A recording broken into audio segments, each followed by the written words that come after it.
It's hard to believe we're all just kind of okay with TSA. Hi, I'm Nick. This is 10 Minutes with Nick. And today, rather than making fun of Ozempic, which I could do every single day for the rest of my life, I'm going to make fun of another great American institution. Not the government, necessarily. Not the whole government, I should say. Not the drug institution, because the pharmaceutical companies, Lord knows, you could pick on them every day, day in and day out, and nothing would change. I'm not going to pick on big oil, because I don't know. I feel like they would come to my apartment and kill me. I'm going to pick on the TSA. Not the fine men and women who work for the TSA, mind you. The fine men and women who work for the TSA are just like the rest of us. They're trying to make ends meet, and they're getting whatever job they can get. They're just as stuck in the system as we are. I'm going to pick on the institution, the bureaucracy of the TSA. And the bureaucracy, interestingly enough, isn't just one person.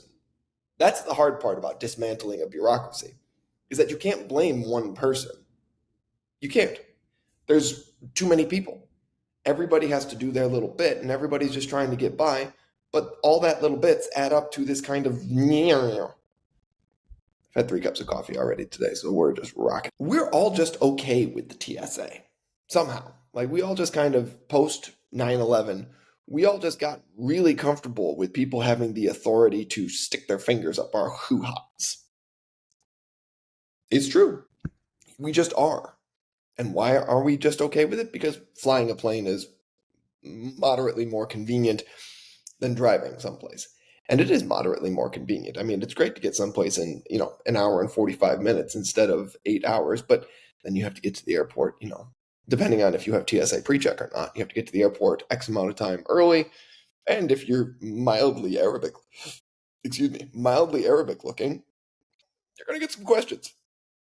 Because Lord knows that the only criminals in the world that would ever think of hijacking a plane come from the Middle East. They're the only ones. Nobody else. Nobody else does it.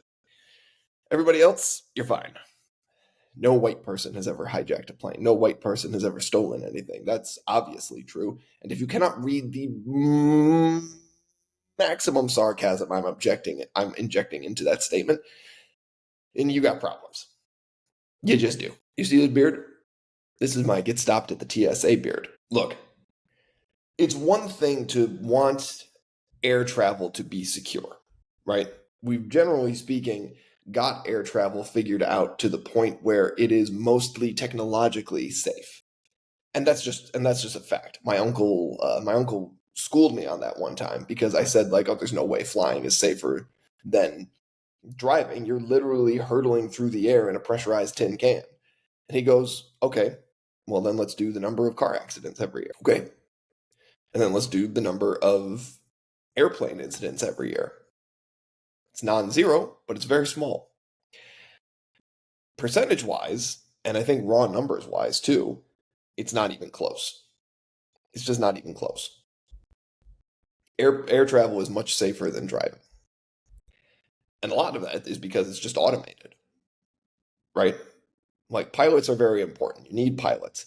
But most of what the pilot is there for is for emergency situations, for takeoff, for landing, and for, just in general being a point of contact on the plane. Air travel in general is very safe, though, because you, generally speaking, manage it through a computer. And you manage it through the FAA, and they have a system in place. So technologically speaking, air travel is very safe. The concern that comes in is when somebody goes off schedule. If somebody comes in for a landing too early, or an emergency situation is declared, something like that. Or somebody gets on board a flight and decides that they're going to try and take it. We learned that, unfortunately, on 9/11. The problem is we reacted harshly to it. Understandably, in the wake of 9/11, people wanted shit to get done. And yeah, I swore, whatever. But people wanted stuff to get done. They wanted to feel safe. They wanted to feel like not only were they safe, but they wanted to feel like their government was taking active and proactive steps to defend them. The expansion of the TSA was a response to that. Okay, we're going to check everybody who comes on planes now. We're going to make sure that you've got nothing that can be turned into any kind of explosive device. We're going to check to make sure you don't have any sharp or pointy objects on you, except for the ones that we missed, but we'll get back to that in a second. And we're going to make sure that everybody who comes on the plane, we know who they are. So what actually happened with all that? Well, the TSA was installed and expanded, and it's continued to be expanded, though defunded also. And what we've learned when randomized tests are run through the TSA is that the TSA is actually really bad at their job because they're human, mostly. And also because even computers can't spot everything. Every single person listening to this podcast right now has gotten through security with something they shouldn't have had in security. You know who you are. Criminal. But everybody's done it. Literally everybody's done it. And everybody's gotten dinged for having something they shouldn't have that was micrometers over whatever the limit is supposed to be. And if you go through TSA pre-check, sometimes they just don't even check. You just whoosh. But TSA and randomized trials failed about, I think it was something ridiculous. It was over 80% of the time. So all that delay and all that effort and all that examination of everything they were doing, and they weren't even successful at what they were, or rather, they are not even successful at what they're doing. And now we've expanded it again. Well, if the humans can't figure it out, we'll just start taking pictures of people. They're taking pictures of you now when you go to check in at TSA. They were probably doing this the whole time, but now they're taking active photos of you. My problem with that is not so much that they're taking the pictures, right? Maybe it helps them double check who you look like. It's a quick match to your ID, and they get you on your way. The problem is there's no way those computers are not hooked up to some kind of database. And if they're hooked up to a database, that means they're hooked up to the internet. And things that go on the internet are there forever. I do not care if it's a private network. I do not care if it's government level encryption, because government level encryption is hacked literally all the time. All the time. And granted, we also put our faces up on Instagram and Facebook and crap. But you know what? I consented to that. I'm dumb. I consented to that. You know what I didn't consent to? I didn't consent to having my picture taken, stored in a government database, and then later somehow used against me. I just didn't. It's just different to me. And generally speaking, I'm not too pleased about the guy in the rubber gloves taking my picture and then also having the authority to bend me over and stick his finger up my butt. I'm not about that life. So what's the solution? At 10 Minutes with Nick, we'd like to offer solutions as well, not just problems. The problem here, as we've just discussed, is that the TSA is there and ineffective. So what's the solution? Well, number one would be making the TSA more effective.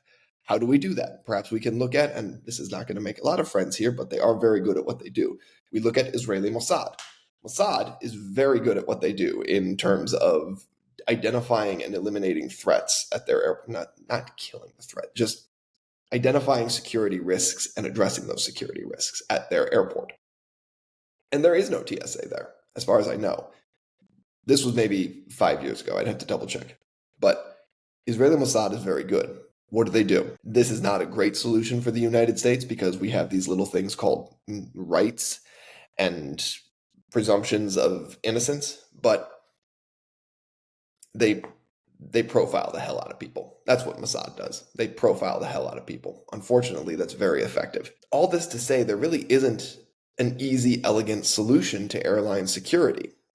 To human security, I should say. And that's our biggest issue. The TSA was a noble and fine-hearted attempt to fix a problem that really cannot be fixed. And fixing that problem is simply you can't change human nature. If there's something that you can screw up, humans are going to screw it up.